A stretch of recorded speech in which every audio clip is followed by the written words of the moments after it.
Assalamualaikum warahmatullahi wabarakatuh. Alhamdulillah.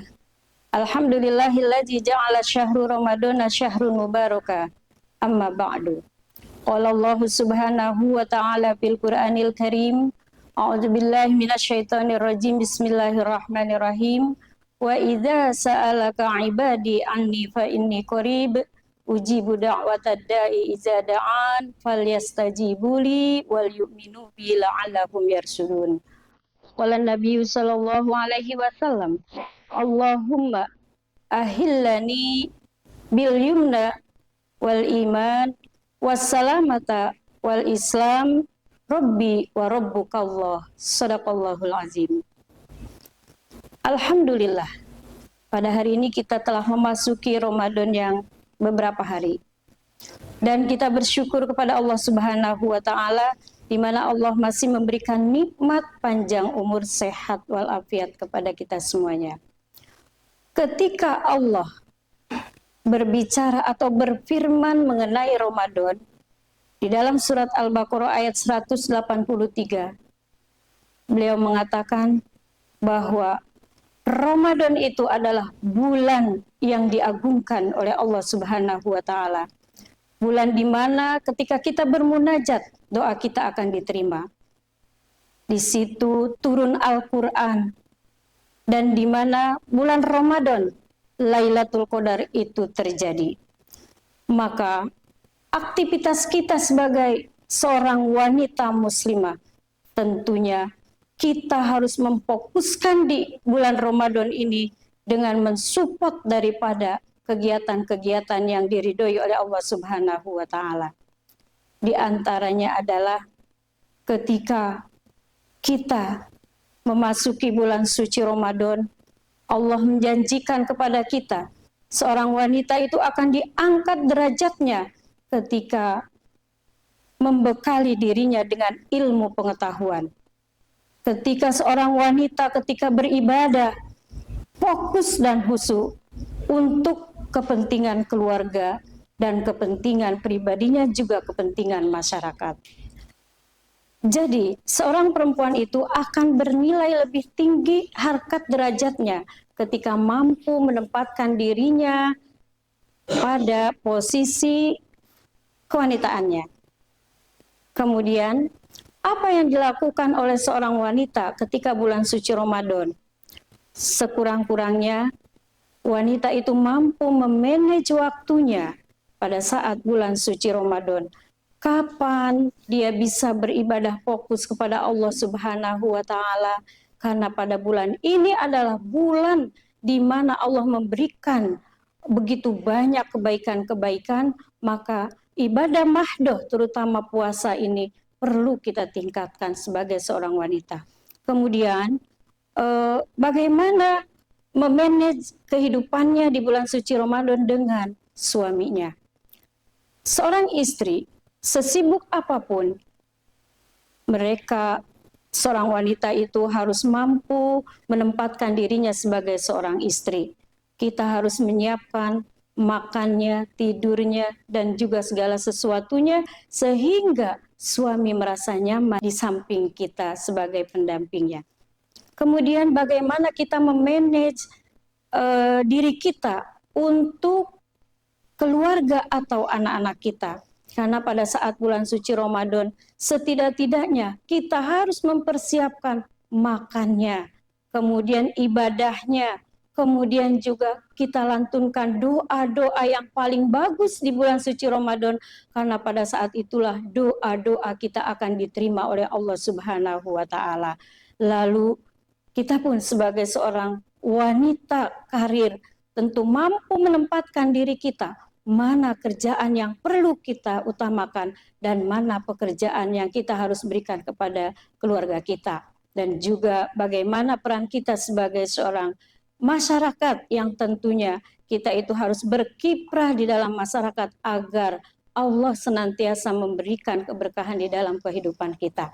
Saya teringat seorang wanita muslimah yang pada saat itu beliau mempunyai seorang suami yang tidak terlalu soleh banget begitu, tetapi beliau senantiasa meningkatkan kualitas ibadahnya.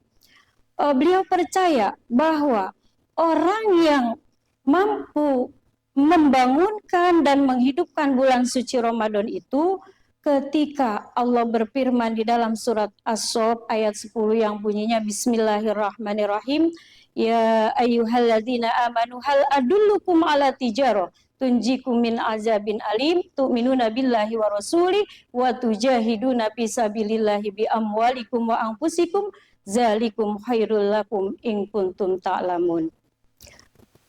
Perempuan itu teringat dan senantiasa menjalankan akan satu ayat sebagai perannya seorang wanita ketika dia bekerja di dalam rumah tangga, seakan-akan dia itu sedang berjihad di jalan Allah Subhanahu wa taala, sedang berdagang kepada Allah yang tentunya dagangannya itu tidak akan rugi selama-lamanya.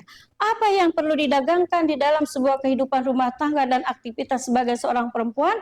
Yang pertama adalah beriman kepada Allah Subhanahu wa taala. Beriman kepada Allah, tentunya seorang wanita tidak boleh lagi meninggalkan sholat 5 waktu. Kemudian menjalankan perintah-perintah yang lainnya. Kemudian wa tujahiduna fi sabilillah, dia berjihad di jalan Allah. Dengan apa? Bi amwalikum wa anfusikum, dengan hartanya dan jiwanya. Malam bulan suci Ramadan bukan bertambah kurang kita tidak makan atau tidak minum. Di hari bulan suci Ramadan kita tidak makan, akan tetapi itu semua menambah daripada PR kita sebagai ibu rumah tangga, menyiapkan makan sahur, kemudian juga memberikan buka puasa sehingga anak, cucu, dan keluarga itu menjadi senang akan puasa di bulan suci Ramadan. Dan akhirnya wanita itu karena ikhlas berjuang dengan harta dan jiwa yang telah dikeluarkan, wanita itu pada akhirnya anak-anaknya menjadi sukses yang luar biasa dan bisa membahagiakan keluarganya sebagai aset daripada kehidupan rumah tangga yang telah dia bina. Kemudian kita juga sebagai perempuan mengakui bahwa puasa itu mempunyai sertifikat. Nanti apabila kita sebagai seorang perempuan itu telah menjalankan kegiatan Ramadan dengan sebaik-baiknya, maka nanti akan diberikan sertifikat oleh Allah Subhanahu wa taala yang tertera di dalam surat Al-Baqarah 183 sampai 187. Yang pertama adalah sertifikat la'allakum tattaqun, yaitu kita memiliki sertifikat ketakwaan. Orang yang sudah puasa dengan ikhlas dan aktivitasnya sebagai perempuan dijalankan, maka nantinya akan diberikan 1 lembar penghargaan bahwa kita ingin meraih ketakwaan kepada Allah Subhanahu wa taala. Sertifikat yang kedua adalah la'allakum tashkurun, yaitu sertifikat syukur kepada Allah, kita puasa dengan sebaik-baiknya. Karena puasa itu mempunyai 3 tingkatan, kata Imam Ghazali. Yang pertama, tingkatan ekonomi. Kalau kita naik kereta itu tingkatan ekonominya. Jadi puasanya biasa-biasa aja, hanya menahan lapar dan haus. Yang kedua adalah tingkatan bisnis. Kalau kita naik kereta itu biasanya ada biaya bisnis itu sudah lebih bagus lagi daripada yang ekonomi. Kemudian yang ketiga, kata Imam Ghazali, kalau kita katakan yaitu tingkatan eksklusif. Jadi kita itu telah menahan dan mampu mengendalikan diri kita, telah mampu menahan hawa nafsu kita dengan segala kondisi-kondisi rumah tangga kita yang ada. Pada akhirnya, selamat menjalankan ibadah suci Ramadan. Semoga apa yang saya sampaikan dari awal sampai akhir bermanfaat untuk diri saya dan untuk kita semuanya. Billahi taufiq wal hidayah wa biridha wal inayah. Wassalamualaikum warahmatullahi wabarakatuh.